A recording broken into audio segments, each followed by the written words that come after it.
One storm-heavy night, an old wounded traveler found a bloodied dog limping through the snow, scarred, starving, and silent.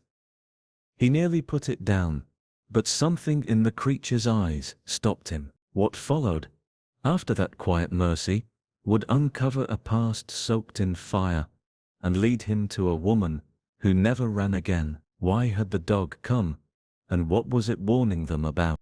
Elia, a weathered soul who had long ago abandoned the idea of settling anywhere, found himself wandering through the endless desert landscape that stretched east of Sierra Verde. The wind, merciless and howling, whipped through the canyons and the dry earth beneath his boots, each gust a reminder that life had not been kind to him. He was old, too old for this kind of travel, but there was no turning back now. His leg, once strong and steady, had become a rotting weight, a festering reminder of a life he didn't want to remember. The bullet wound from years ago had never healed right, and now it throbbed with an aching pulse, as if it had a life of its own. The pain was constant, gnawing at him with every step, but it was familiar, and there was something comforting in that familiarity. It was a wound that had followed him across countless miles, through forgotten towns and lost roads, through memories that had long since blurred into one endless stream of suffering. The only thing that kept him moving, kept him from collapsing under the weight of the world, was Juniper, his loyal dog, a brown and white mutt who had followed him into the world and never looked back. The dog too was getting older, limping with each step, as though it could feel the weight of the journey pressing down on its shoulders. But Juniper never complained, never turned back, just kept moving alongside Elia, as silent and steadfast as the land around them. It was as if they were both caught in the same cycle, neither one willing to stop, neither one knowing where the end was. The towns they had passed through in the past week had been small, too small to offer any respite. The last one had been nothing more than a crumbling ruin, a ghost town, with a drunk priest who mumbled prayers no one could understand, and a dying postmaster who hadn't the strength to deliver a letter in years. Elia hadn't stayed long in that place. There was nothing left for him in towns anymore, just faces that didn't recognize him, people who saw him as a stranger, a drifter, who had no place to call home. But what did it matter? Elia hadn't needed a home in years. His life had been one of constant motion, of wandering from place to place, with no roots to tie him down. He had left behind whatever family he once had, abandoned them to their own fates, and set out on this endless journey, driven by some force he couldn't explain, a need to escape from the memories that had clawed at him for so long. He had no destination, no goal, no reason to keep going, other than the need to keep moving, to keep putting one foot in front of the other, even as the world around him seemed to slip away into the distance. His leg hurt more with each step now, the wound growing worse, the infection spreading through his veins like a slow poison. But Elia didn't stop.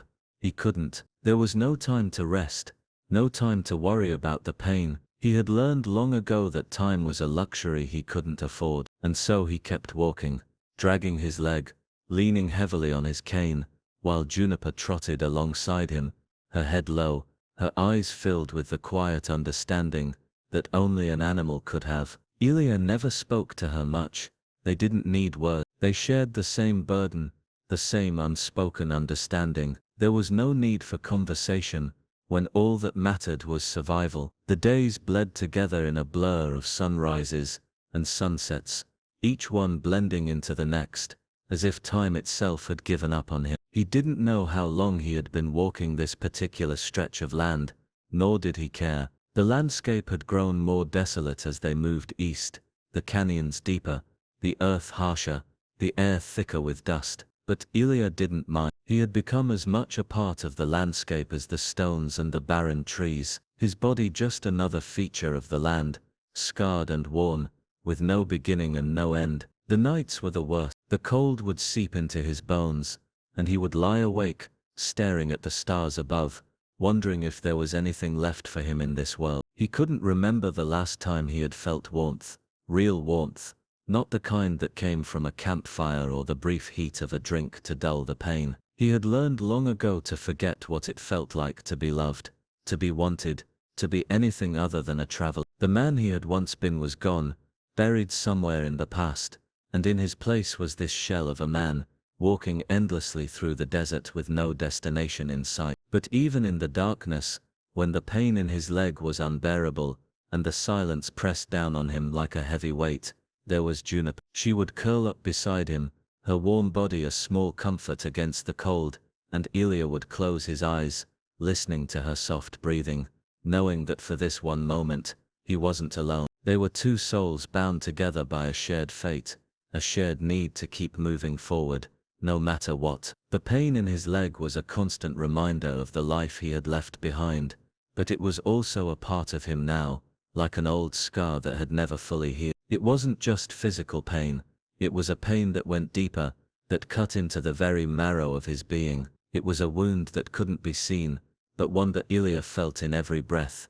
in every heart. It was a wound that had started long ago, when he had made the choice to leave everything behind. And now with each step he took, with each day that passed, the wound grew deeper, more infected, more a part of him than he could ever escape. There were no doctors, no medicine, no hope of healing. Ilya knew this, he had known it for years, but still he kept moving. For what, he wasn't sure. Maybe it was the memory of a life he had once known, maybe it was the thought of something better, something waiting at the end of the road, or maybe it was just the simple act of walking, of putting one foot in front of the other, of refusing to stop, even when the world seemed to offer nothing but emptiness. He didn't know, and in the end it didn't matter. What mattered was the road, the path that stretched before him, the journey that was all he had left. And so Ilya and Juniper continued their endless trek through the harsh wilderness, each step a reminder of the wounds they carried, each day another chapter in the story of a man and his dog,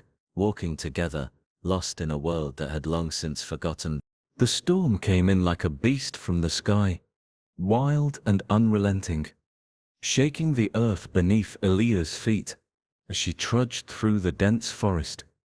The trees groaned under the weight of the wind, their branches bending and snapping with a force that seemed intent on tearing the world apart. She had been on the move for days, her body sore from constant travel, her mind clouded by thoughts she didn't want to face. She needed shelter somewhere safe, somewhere that could offer her even a few hours of peace before she continued her journey. The forest had been her home for so long, but the storms came with a fury that no one, not even the most seasoned wanderer, could fight. As the first heavy drops of rain began to fall, Ilya's search became frantic. She stumbled through the thick underbrush, her wet clothes clinging to her hin, until finally, she saw it, an old collapsed cabin, long abandoned by time and use. The walls were rotting, the roof caving in, but it was shelter and it would have to do. She dragged herself inside,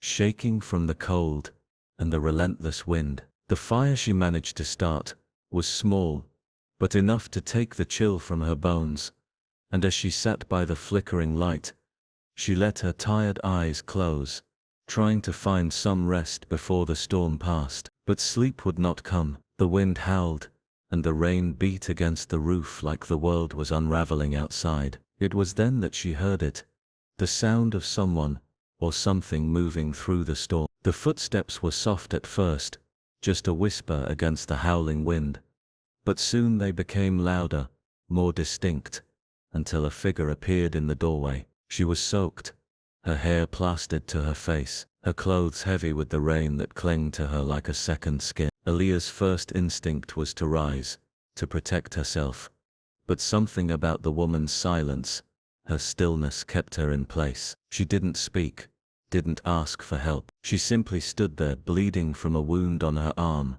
her face blank, as though the storm had stripped her of anything resembling life or purpose. The woman's eyes, however, told a different story. They were empty, hollow, as if she had walked through the kind of loss that had shattered her so completely that nothing could touch her anymore. Ilya didn't know who this woman was or where she had come from, but the presence of her was undeniable, like the storm itself had brought her here. For a long moment, the two women just stared at each other, the only sound between them the crackling of the fire and the roar of the wind outside. Aaliyah's mind raced, questions filling the silence, but before she could voice a single one, the woman stepped forward, her feet bare and bleeding, and knelt by the fire. She didn't speak, didn't ask for permission. She just sat there, as though she belonged, as though this place had somehow become hers too. Aaliyah opened her mouth to speak, but the words caught in her throat.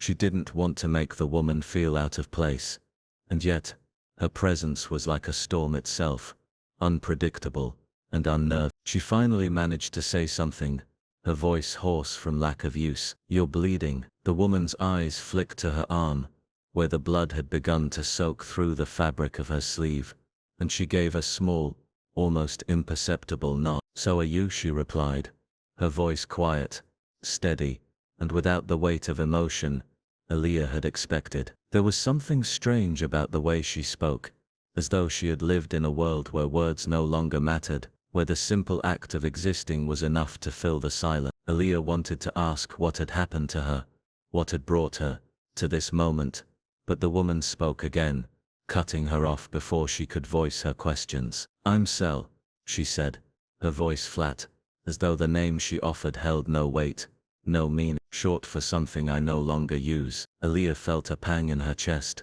a sympathy she couldn't explain. The woman Sel wasn't asking for anything, she didn't demand attention or pity, she simply existed, and for reasons Aaliyah couldn't understand, that felt like the most powerful thing she could do in that moment. Aaliyah didn't know what to make of her, she didn't know how to fix what was broken, how to help someone who didn't seem to want help, who didn't seem to need it. But there was a pull inside her, something deep and primal, that told her that this woman, this Sel, was important, that her presence meant something more than just a coincidence. She was here for a reason, and though Aaliyah didn't know what that reason was, she knew she couldn't turn her away. So without saying another word, Aaliyah reached over to the small supply of water and handed Sel a cup. She drank it silently, her eyes never leaving the fire, her face as distant as the storm that raged outside. The silence between them was thick, heavy, but it didn't feel uncomfortable. It felt like a shared understanding, a mutual acknowledgement that words were no longer necessary. Whatever had happened to Sel, whatever pain she carried with her, was something that couldn't be healed with conversation, with question. Aaliyah knew this from her own experiences, from the long nights when the world seemed to press in on her, when she too had wandered through storms, both literal and metaphorical, searching for something she couldn't name. Sel didn't speak much after that, but Aaliyah found that she didn't mind. The fire crackled softly between them, and for the first time in what felt like years, Aaliyah felt a sense of calm, of stillness. There was something powerful about simply being in the presence of another person, who didn't need to speak, who didn't need to ask for anything, but simply exist. It was a quiet kind of strength. As the storm outside raged on, Aaliyah didn't know how long Sel would stay. She didn't know what had driven her to this place, or what had brought her to this point of silence and brokenness. But she knew that for tonight at least, they would share the warmth of the fire, and for a little while the storm could rage as much as it wanted. They had found shelter, and maybe, just maybe, that was enough. By the time Aaliyah woke up, the sun had barely crept over the horizon. The air was still cold, sharp, with the promise of another winter morning. But when he looked to the side, where Sal had slept just a few feet away, she was gone. His heart skipped a beat. Sal was a runner, always had been, but this felt different. There was a sense of finality in the way she had left. Her absence wasn't just a physical one, it was a hollow space, a missing piece that he couldn't quite place, but felt all the same. Juniper, the horse that Aaliyah had raised from a colt, was also gone. The stallion wasn't just a beast to him, he was a companion, a part of his life for longer than he cared to remember, and now he was gone too. Aaliyah knew exactly what had happened. Sal had taken Juniper. She was a thief by nature, had been ever since he met her, but it wasn't just about the horse. No, this was something else. It was a breaking point, a decision she had made in the dead of night, running as far as she could, doing whatever it took to escape whatever invisible chains had bound her here. But Ilya also knew Sal didn't trust easily. She was running, yes, but not from him. At least, not from him alone. She was running from everything. He stared at the place where she had slept, taking in the emptiness, the faint impression of where she had lain. He felt a tightness in his chest, a mix of frustration and something more painful, like a knot in his throat that wouldn't loosen. He needed to find her, needed to stop her before she made things worse, before she left for good. He grabbed his coat and stepped outside, his boots crunching on the frost that had settled on the ground. The air was biting, and the sun had barely begun to lift the darkness. But Ilya didn't hesitate. He knew how to track. He had learned from years of working on the land, the silent art of following a trail, and Sal had left one clear enough to follow. The prints of her boots were deep, pressed into the earth, leading off into the brush. The path was rough, as though Sal had made no effort to conceal it, running headlong through the woods, through the underbrush, barely caring about leaving signs behind. Maybe she was running from herself, not from him. Ilya followed, pushing through the cold and the thorns that clawed at his skin. His mind was whirring, filled with anger and confusion. What had driven her to steal Juniper? Why had she taken the horse, his horse, when they had barely begun to heal whatever had been broken between them? The bond that had been forming over the last few weeks had been fragile, like glass, but it was. She had let her guard down a little, had opened up to him, even if it was just a crack, and now that crack had shattered. He couldn't help but feel betrayed, even though he understood. But still, he kept following the trail. He didn't want to kill her, he didn't even want to hurt her, but he was angry, and that anger was slowly being replaced by fear. Fear that if he didn't stop her now he would lose her forever. She was slipping away, piece by piece. He couldn't let that happen, he wouldn't. The sun had barely climbed over the horizon when he found her. She was kneeling beside Juniper, her back to him, her face pale, her breath coming in shaky gasps. The horse, the one he had raised since he was a foal, was struggling. His leg was caught in an old piece of barbed wire, rusted and sharp, cutting into his skin. Ilya's stomach churned at the sight. He could hear the horse's pained whinnies, see the blood trickling down his leg. Juniper was terrified, his body trembling under the pressure of the wire cutting into him. Sal was trying to comfort the animal, her hands shaking as she gently stroked the horse's mane, but she was too late. The damage had been done. Her face was etched with the kind of sorrow Ilya had never seen before, and for the first time, he saw the full extent of her brokenness. She wasn't just a thief, she wasn't just a woman running away from some. She was a person who had been trying and failing to protect something she cared about, only to be met with failure. Ilya could see it in the way she was holding herself, the defeat in her shoulders. She wasn't running anymore. She was kneeling, broken, beside the animal she had taken from him, trying to undo the damage she had caused. He approached slowly, not wanting to startle her. When he was close enough, she turned her head slightly, her eyes meeting his, hollow and filled with a mixture of shame and regret. "I'm sorry," she whispered. Ilya didn't know how to respond to that. Sorry for what? For taking the horse? For running? Or was she sorry for the way she couldn't seem to fix anything? He didn't have the words. Not for this. Instead, he knelt beside her, looking at Juniper's injured leg. The barbed wire had done its work, embedding deep into the skin, the blood now mingling with the dirt beneath. Ilya didn't hesitate. He didn't waste time with anger. His hands were steady as he pulled the gun from his belt. Sal's eyes widened in horror, and her breath hitched. But Ilya didn't look at her. His focus was on the horse. He couldn't save Juniper from the pain. It would only get worse. The animal was beyond repair. Ilya lifted the gun, his finger steady on the trigger, and with a single shot, Juniper's suffering ended. The sound of the shot echoed through the woods, a final decisive sound that left a heavy weight in the air. Ilya lowered the gun, his chest tight with the weight of the choice he had just made. He didn't look at Sal. He couldn't. He didn't need to say anything, because she understood. They both understood the cost of the decision. Neither of them would forget it. Sal didn't run after that. The act of taking the horse, the act of trying to bring it back, had been a breaking point for her. But Ilya understood. He had learned something important, something painful. She wasn't a person who ran from others. She was running from herself, from a past that she couldn't outrun, from wounds that were too deep to heal, and he couldn't fix her, but he could stay, and for once, she didn't leave. They sat together, in the quiet of the woods, the air still thick with the weight of the moment. Elia didn't speak,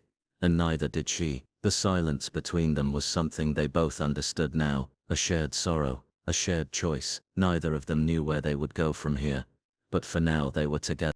Sal had always been one to stay in the background, moving with quiet resolve, but now in this small dimly lit room, she was anything but invisible. Her hands moved with steady precision as she stitched her coat, the needle passing through the thick fabric with the rhythm of someone who had seen far too much suffering. Her fingers were nimble, though worn, and the quiet sound of the needle threading through the fabric was the only noise in the room, aside from the occasional crackle from the fire. Eli lay in the bed before her, his face drawn, pale, his body weak with the fever that had come from the infection in his leg. His wound, once a small injury, had festered and grown worse over the past few days, the dark rot spreading like an unstoppable force. There had been no other choice, Sal had warned him. The infection had set in deep, and if it wasn't cut out, it would spread until it took his life or his leg. She wasn't sure which would come first, but the certainty was there, looming over them both. She had come to help him, though she could never have explained why. Perhaps it was because of their shared history, the shared silence that had lingered between them for so long, or perhaps it was something deeper, an unspoken bond that neither of them had been willing to acknowledge until now. She glanced at him briefly as she worked, the flicker of the fire casting shadows on his face. "You could have killed me," she said quietly, her voice breaking the silence that had stretched between them. It wasn't an accusation, not really. It was just a fact. She had come close to death, closer than she cared to admit. The sharp edge of fear had risen in her throat when she'd seen the extent of the infection, the way it had already begun to seep into his bloodstream. It was a miracle that he hadn't died in the night, a miracle that she had been there. Eli didn't respond immediately. He just lay there, his eyes closed, his breath shallow. The faintest of smiles tugged at the corners of his lips, but it was fleeting, a mere shadow of what it might have been. His voice, when it came, was rough, like gravel being ground beneath heavy boots. "I might still," he muttered. It wasn't a threat, not really. It was a warning, something wrapped in the same rough-edged honesty that had always defined him. Sal didn't flinch at his words. She knew better than to take them personally, but the weight of them hung in the air, unspoken, like the tension before a storm. Without another word, Sal set her needle and thread aside. She stood and moved to the small cast-iron stove, where a pot of water was heating. The steam rose, curling in delicate wisps, filling the room with the scent of herbs she had gathered earlier. She had no time to be gentle. The infection was spreading fast, and if she didn't act now, Eli would lose more than just his leg. She could hear him stir behind her, his body shifting slightly on the bed as he tried to sit up, but she didn't turn. She had a task to complete, and she wasn't about to let anything, least of all him, distract her from it. "You need to let me cut it out," she said quietly, her back still turned to him. "If you don't, you'll lose the leg. I'm not asking you, I'm telling you." She didn't have the luxury of asking. It wasn't about comfort or politeness. It was about survival. And sometimes survival meant doing things that weren't easy, things that hurt, things that might break you in the process. Eli didn't argue, though his body tensed at the idea. He had always been proud, stubborn, and thought of someone cutting into him, cutting him open, exposing the wound was enough to make him recoil. But Sal didn't wait for him to answer. She moved quickly, gathering what she needed: a sharp knife, boiling water, a cloth, and a small bowl of salt, to cleanse the wound afterward. When she returned to his side, he had closed his eyes again, his breath shallow and uneven. He was slipping in and out of consciousness, his fever raging, but there was something else there too, something in the way his hand gripped the edge of the bed, like he was holding on to something, anything, to keep him grounded. Sal could see the pain in his face, the fear that he couldn't voice, and for a moment, she hesitated. But only for a moment. She had seen enough of this, enough to know that hesitation could kill. She moved swiftly, her hands firm and sure as she cleaned the area around the wound. Eli flinched, his breath catching in his throat, but he didn't protest. He didn't scream, didn't beg her to stop. He just lay there, breathing in shallow gasps, the sweat pouring from his brow as Sal worked. The sharp blade of the knife sliced through the infected tissue, cutting away the rot with a precision that was almost surgical. She worked quickly, not giving him a chance to panic, her mind focused entirely on the task at hand. The room was thick with tension, the air heavy with the sound of the fire crackling, Eli's labored breathing, and the steady, methodical rhythm of Sal's movements. Finally, after what seemed like hours, she cleaned the wound as best as she could, binding it tightly with a fresh cloth, and sat back on her heels, letting out a long breath. Eli's eyes fluttered open then, and he looked at her through the haze of fever. "You're still here," he murmured, his voice barely audible. It wasn't a question, not really, it was a statement, a realization. She nodded without saying anything, turning back to the stove to check on the water. She didn't need to explain herself, he could see it in her eyes, see the quiet determination, the steady hands that had held him together. "I'll stay until you're better," she said finally, her voice softer now, as if the weight of the moment had settled between them. Eli didn't reply, but she saw the flicker of something in his eyes, a flicker that wasn't there before. And maybe, just maybe, it was the beginning of something new. She stayed by the fire, tending to him, making sure he didn't slip too far into the feverish haze. 3 days later, when he woke up again, she was still there, a presence, a constant, a steady anchor in the storm. The fire was low now, the embers glowing softly in the dark, but Sal didn't move. She just sat there, watching over him, waiting. They didn't need words. There was something in the silence between them that spoke louder than anything they could say. It wasn't love, but it was something else, a quiet understanding, a bond formed in the quiet, difficult moments of survival. And for the first time, in a long time, neither of them felt so alone. She moved like she had always known the place, as though the walls had waited for her hands to touch them, to fix the splinters in the wood, and wipe the dust from forgotten corners. She didn't ask if she could stay. She just did. One morning she was on the porch, bruised and silent, and by nightfall, she had already begun to mend things. The cabin had holes in the roof, uneven floors, windows that didn't shut tight, and he had long since stopped trying to make it better. But she did. She patched the leaks with strips of bark and old cloth, made shelves from broken chairs, and used twine and patience to knit the place together again. Her movements were quiet, deliberate. She didn't hum, didn't speak much, but she moved with purpose. Sal watched her from the corner of his eye, unsure what to say. He wasn't used to company. He had buried his wife 3 winters ago, and hadn't said more than a few words a day since. Grief had a way of hollowing a man out, making him echo inside, like a church with no choir. But she didn't ask him about the photographs face down on the mantel, or the grave marked by a river stone behind the birch trees. She just started living, carefully, beside him. He found himself fixing things too, not because she asked, but because he couldn't watch her do it alone. He tightened hinges, chopped wood, cleared a path to the well. She showed him how to pack rabbit meat with wild thyme to keep it fresh, and how to set traps that didn't leave the animal afraid. She worked with her hands like they were tools sharpened by survival, and he didn't ask what she had survived. Some days they didn't speak at all. The silence stretched out like fabric between them,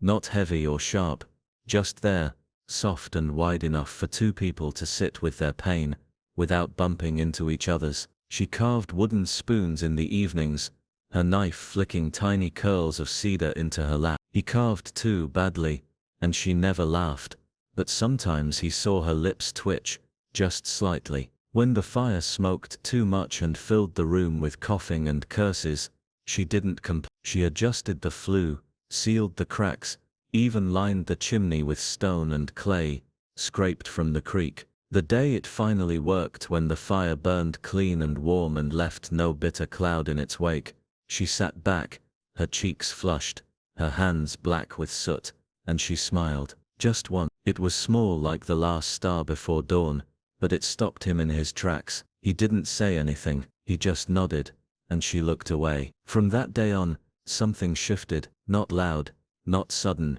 but real. She started humming sometimes when she cooked. He started asking if she wanted tea. They still didn't speak much, but the space between them grew warm, like bread rising slowly near a hearth. They moved through the days like dancers who didn't need music, just rhythm and She kept fixing things.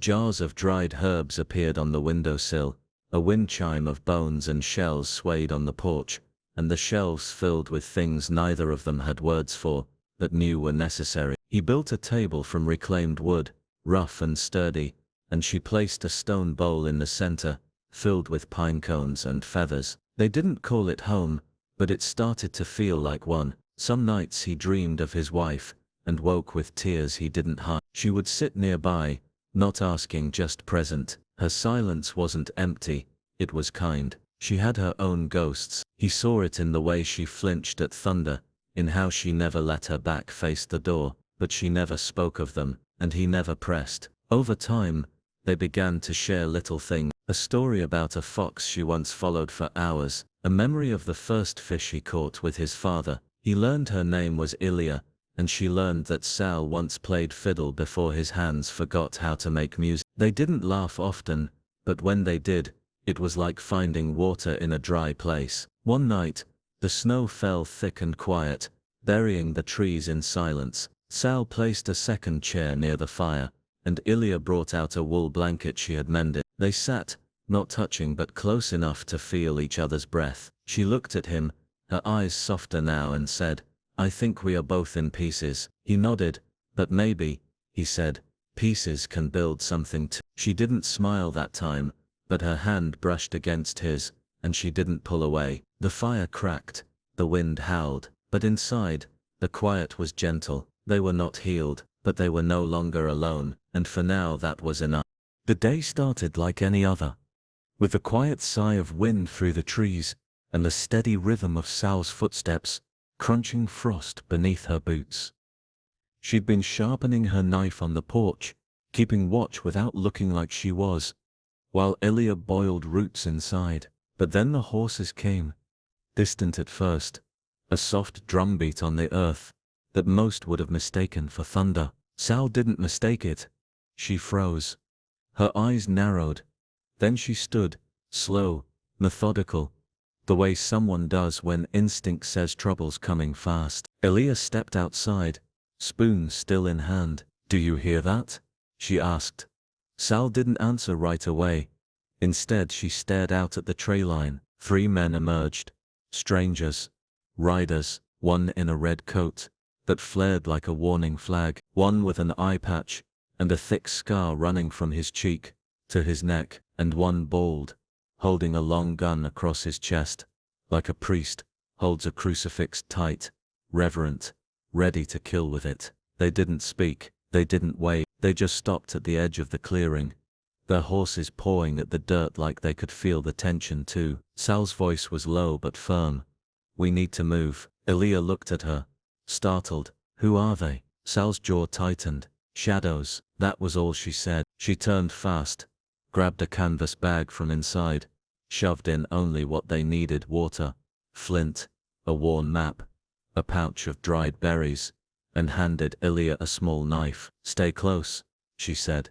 "Don't speak unless I say." They left everything else. The kettle still warm, the fire still glowing faintly in the hearth. Sal led Ilya along a narrow path, through thickets and ravines, until they reached the rock's massive slabs, piled like the bones of some forgotten god. There, hidden behind an old pine and a curtain of vines, was a hollow carved into stone. It wasn't much, just enough room to crouch, but it was safe. "This was my mother's," Sal said barely above a whisper. "When things got bad." She pulled a blanket from the wall and laid it over Ilya's shoulders. "Rest.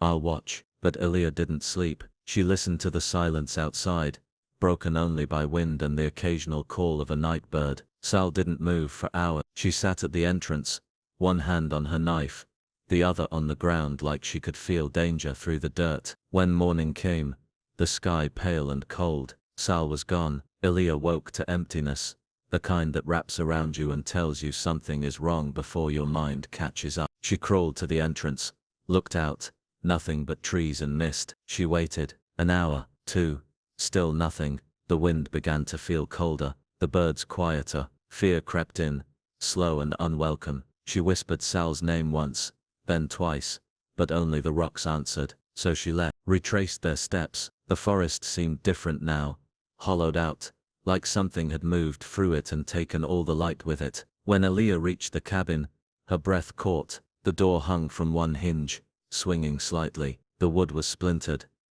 blood smeared the walls, long and dragged like someone had fought hard. The table was overturned, the kettle blackened and cold, and Sal was gone. Not a trace of her, no body, no note, not even her knife, just the echo of something violent. Ilya stood in the middle of it all, trembling. Her hands shook, her throat closed, and yet something else stirred too, not just fear, but something heavier, sharper, guilt. Had she not moved fast enough? Had she been the reason Sal didn't make it? Or was it always going to end this way, with the past catching up, and Sal paying the price? She found the pouch of berries, torn open on the floor, picked one up, crushed it between her fingers. The red stain looked too much like blood. She sat down slowly, right where the fire used to be, and let herself feel it all, the grief, the confusion, the way the silence screamed louder than any cry. Hours passed, she didn't move, she didn't know how. Night fell, and the cold returned with. Ilya knew she couldn't stay,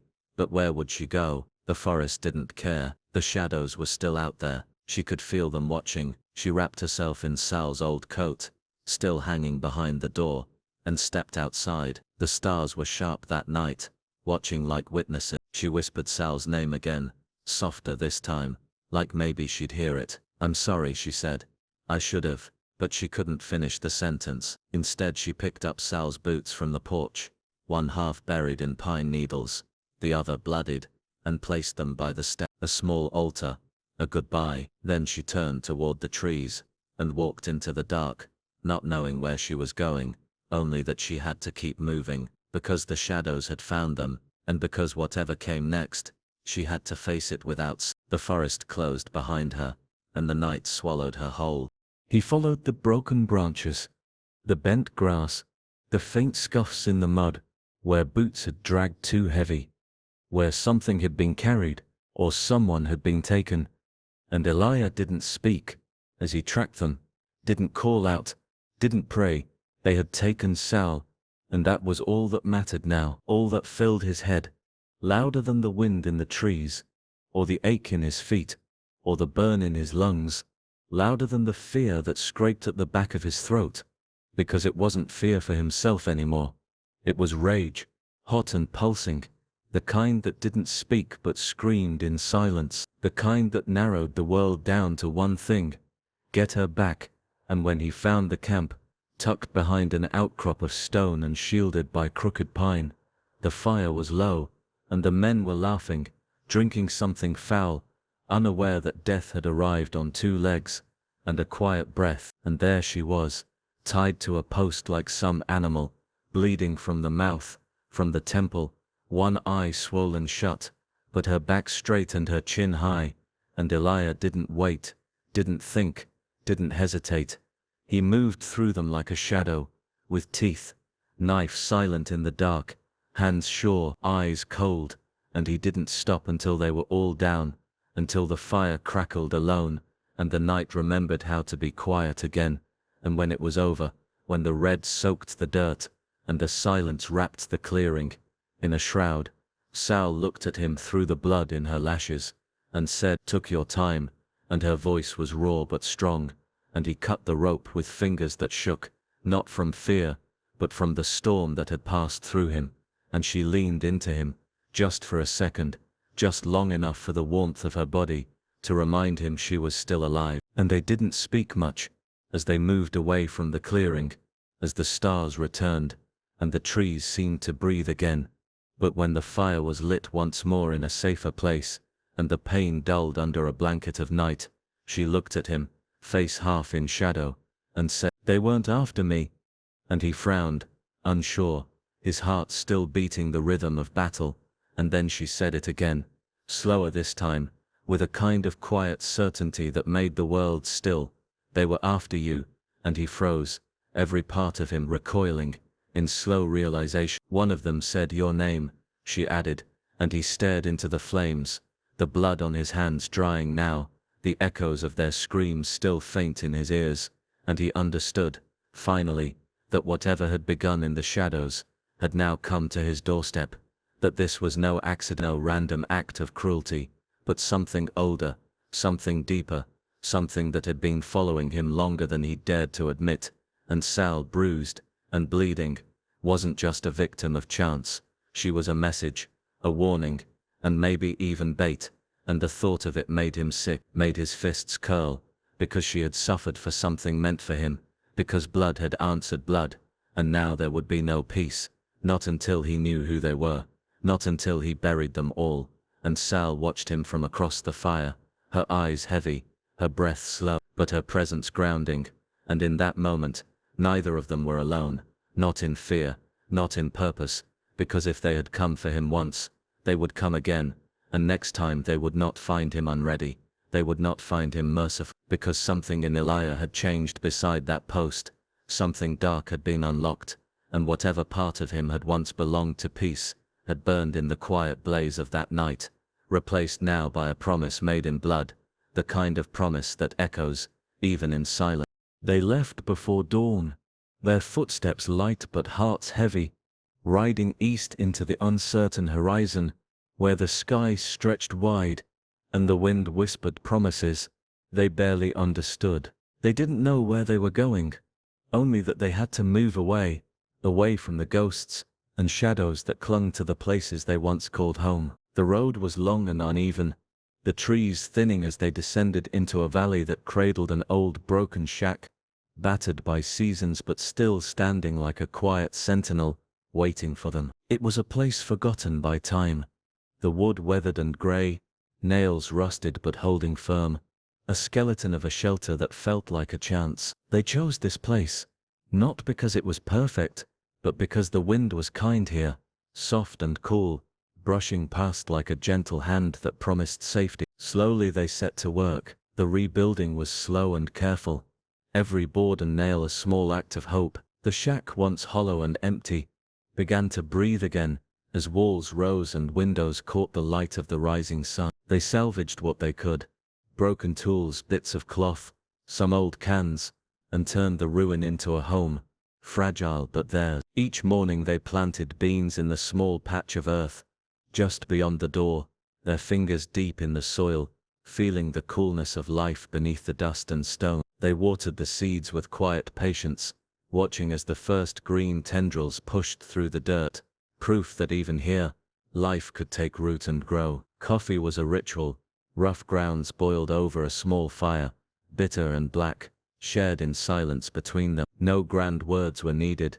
The warmth of the cup and the softness of their shared quiet spoke more than voices ever could. One evening, as the sun dipped low and painted the sky with colors they hadn't seen in years, Sal broke the silence. "You ever wonder what it was like before all this?" he asked, his voice rough but curious. Aaliyah smiled softly, the first real smile in a long time, and replied, "People still cut each other, they just used sharper rocks." Her laugh was sudden, light and unexpected, breaking the heavy stillness that had settled over them like a shroud. It was a laugh that carried the weight of sorrow, but also a flicker of something else, hope maybe, or the fragile joy of feeling human again. The days passed like this, simple and slow, each moment stitched carefully together with acts of rebuilding and remembering. They shared stories old and new, and sometimes no stories at all, just the sound of the wind through the valley and the creak of the shack settling into itself. The nights were cold,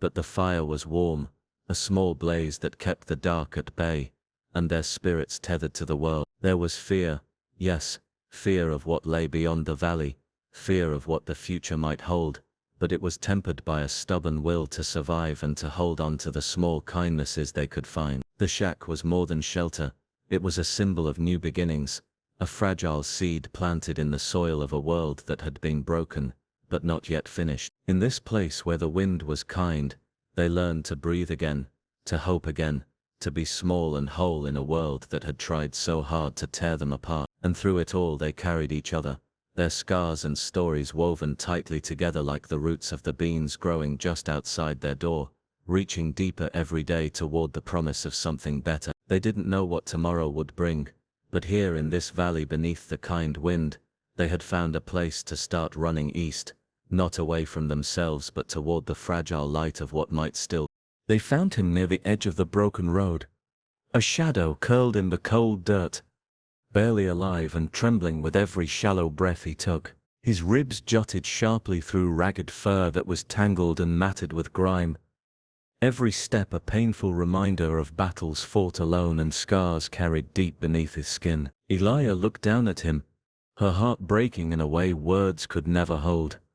She saw the exhaustion, the silent surrender, and for a fleeting moment, she wanted to end his suffering, to give him peace before the world could hurt him again. But Sal, who had watched many broken things come and go, knelt beside the dog with calm eyes that seemed to understand something others missed. "He's already been down," Sal said quietly, and those words stayed with Elog after they lifted the dog into their arms and carried him home. They called him Fault, not because he was a mistake, but because he carried every fault the world had thrown at him, every wound and scar that marked a past too cruel to tell. He was quiet, limping as he moved, yet wherever Mara went, Fault followed, not as a burden but as a silent companion, a steady shadow walking beside her through the dark and the light. He never demanded love or comfort. Instead he gave them something unspoken but deeply felt, a presence that anchored them all when the past tried to pull them under again. Days passed slowly, and Fault's scars seemed to soften with care, his breathing growing steadier, his eyes brightening with a flicker of something like hope. Then one night, under a heavy sky thick with stars, Fault lifted his head and howled, not the sharp bark of alarm but a long mournful cry that echoed through the trees, shaking the quiet and stirring the air with a warning. His howl was a voice for all the lost, for the hurt and the silent, for the broken pieces that refused to disappear. Moments after that haunting sound, a knock came at their door, deliberate and cold, cutting through the fragile peace they had built like a sudden crack in glass. A voice low and filled with menace whispered from the darkness outside, "You took something from my brother." The words hung in the air, heavy with threat and history, forcing Mara and the others to hold their breath and steady their heart. Fault shifted, muscles tense beneath his scars, eyes sharp despite the pain he bore, as if he understood the weight of that voice, the promise of reckoning it carried. In that moment, the scarred dog named Fault became more than a stray saved from death. He became a guardian, a protector standing firm against shadows that would try to steal from them again. The fragile family they formed, wounded but unbroken, felt the shift, the quiet power that came from standing together, each scar a testament to survival, each breath a refusal to yield. Through fear and uncertainty, they knew this fight was no longer just theirs. Fault had come with wounds that ran deep, but with a spirit unyielding, and his presence changed nothing and everything. In the stillness that followed, Mara touched Fault gently, feeling the steady beat of his heart beneath rough fur, and knew that sometimes the quietest souls carry the loudest strength. The night stretched long, filled with the weight of past shadows and the fragile light of hope growing inside them all. And though the road ahead was uncertain, they faced it with a new kind of courage, knowing they were no longer alone in the dark, and sometimes that was everything. They ran again, the weight of fear pressing down on their backs like a relentless storm that refused to break. Fleeing through harsh and unforgiving lands, where even the crows soared high above, circling far beyond reach, as if sensing the danger beneath, but powerless to intervene. The earth beneath their feet was cracked and dry, the sky an endless grey canvas of threat, the wind cold and biting, carrying whispers of a world grown crueler with each passing day. Their home, once a place of fragile safety and memories, was set aflame, its flames swallowing the last traces of warmth and familiarity, a sacrifice born from necessity and desperation, leaving behind only ashes and smoke, rising to the sky as a silent signal to those who hunted them.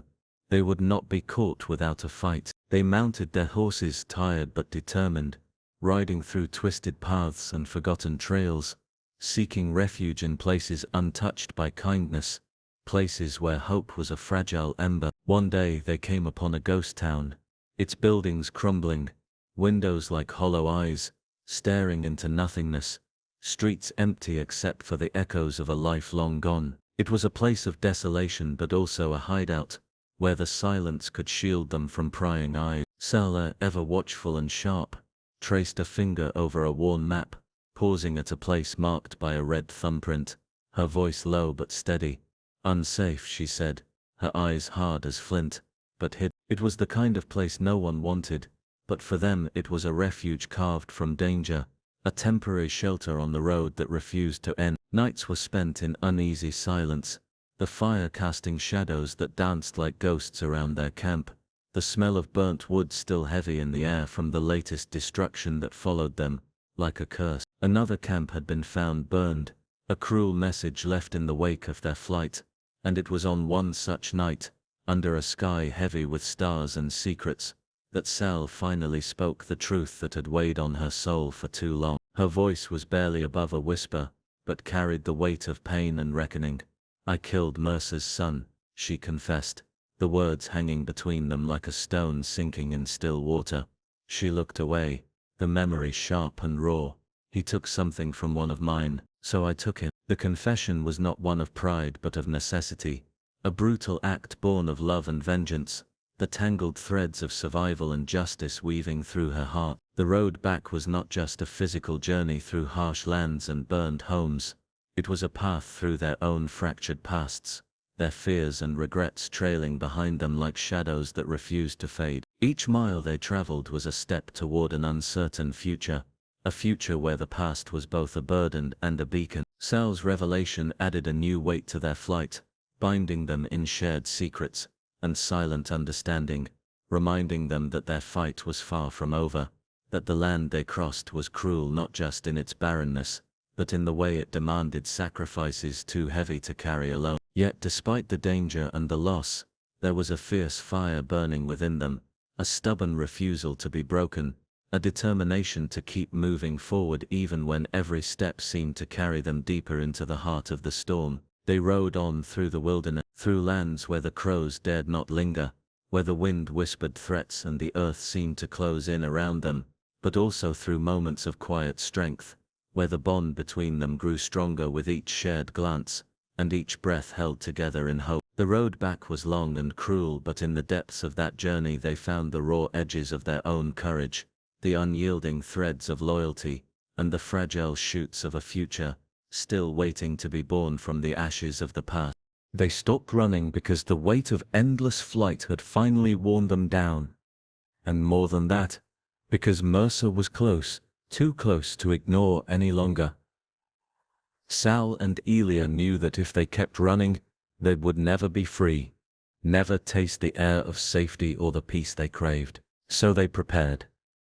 They found the high mountain pass, a narrow trail carved into the cliffs, a place where the earth could fight back for them. Mercer's men had settled below in a small, careless camp, their guards fewer than expected, their confidence too loud in the stillness of the night. Sal looked out over the valley, eyes sharp and steady, and said with quiet fury, "I'm done being chased." Those words were more than a statement.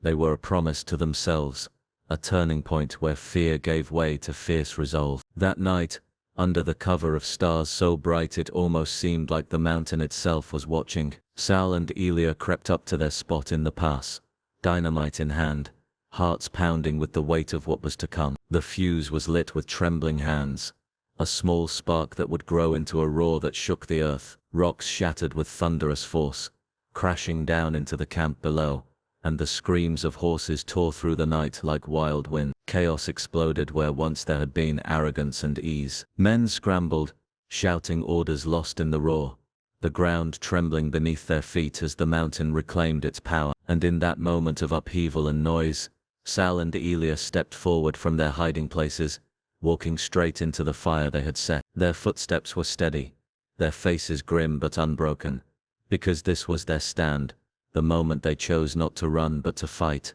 not to hide but to be seen and heard. The dynamite was not just a weapon, it was a symbol of their defiance, a crack in the wall of fear that had pursued them so long. Every echo of exploding rock was a shout that said, "We are here, we will not disappear." As the dust settled and the fires from the wreckage flickered, the mountain around them seemed to hold its breath. Sal and Elia, side by side, felt the raw edge of survival sharpen within them. The trap was set not just in rock and fire, but in their unyielding spirit. Mercer's men would think twice now, caught between the fury of nature and the courage of those they hunted. This was more than a battle.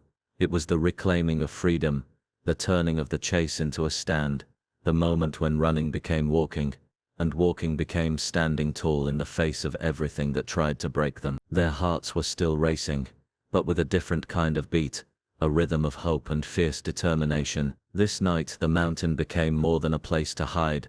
It became a fortress, a witness, and a partner in their fight. Sal's words hung in the air like a vow that would never fade. "I'm done being chased."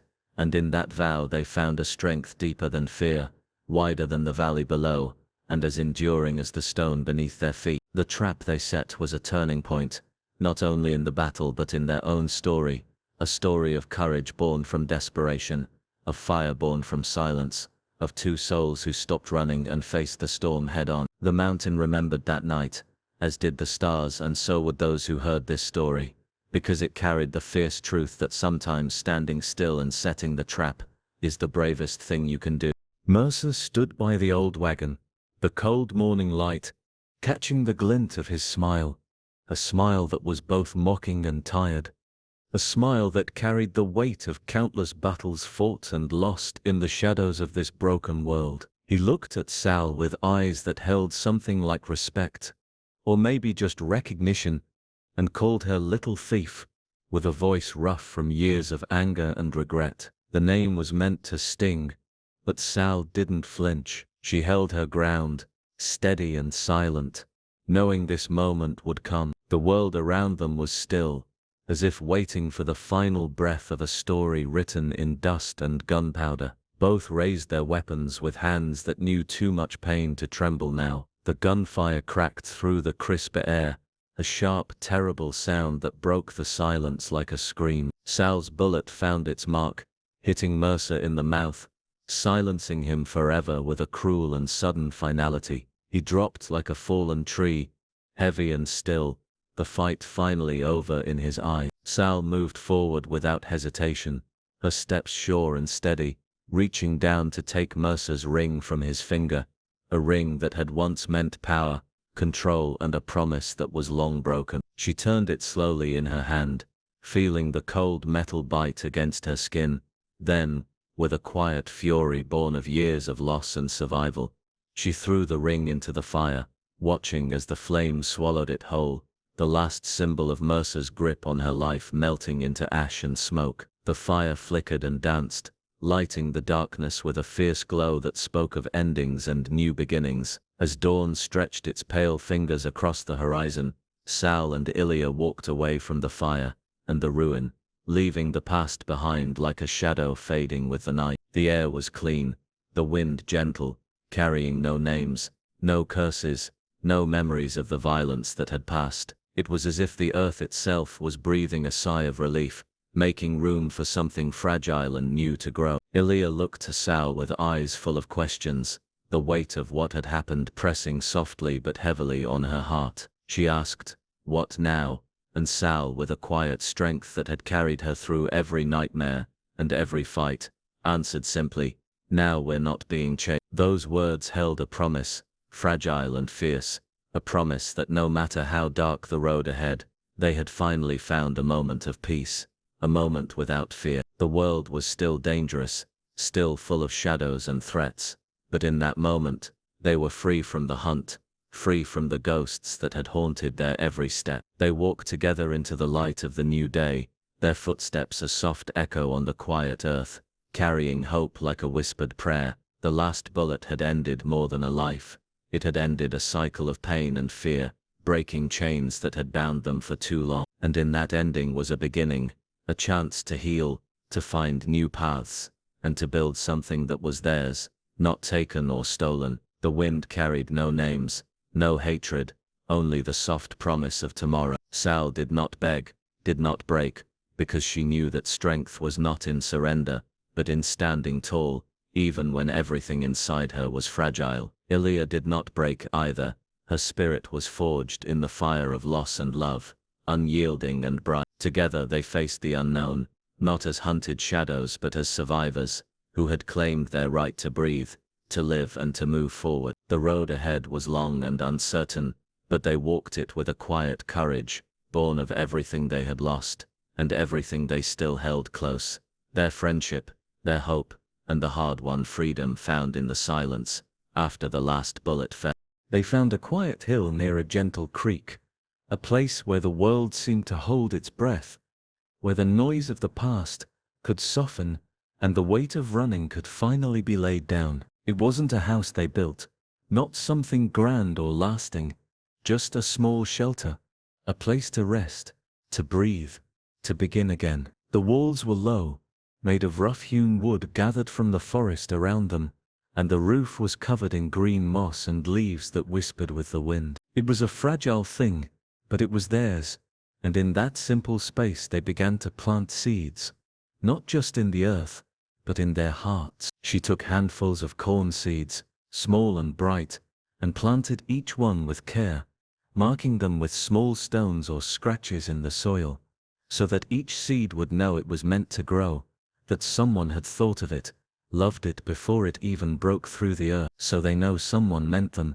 she said quietly, as if speaking to the future itself. Days passed slowly, and the sun rose and fell, warming the soil and lighting the creek's ribbon of water as it danced over stone. One morning, she sat by the water's edge, her fingers tracing circles in the cool stream, and her voice was barely a whisper.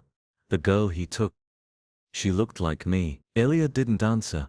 He didn't have to. He just stayed beside her, silent but present, letting the moments stretch and fold over them like the soft moss beneath their feet. They watched the valley come alive with spring, saw birds return in flocks, their wings turning the sky into a moving tapestry of color and song. Ilya walked slowly among the trees, searching for a place to leave the last fragments of his past. Beneath a tall cedar, strong and steady as time itself, he buried what he could no longer carry: memories, sharp and heavy, shadows of old wounds, pieces of a life that no longer belonged to him. The earth accepted these remnants silently, swallowing them into its quiet depths, and the cedar's roots seemed to reach out like gentle hands, promising to hold them safe. "What now?" Sal's voice broke the quiet.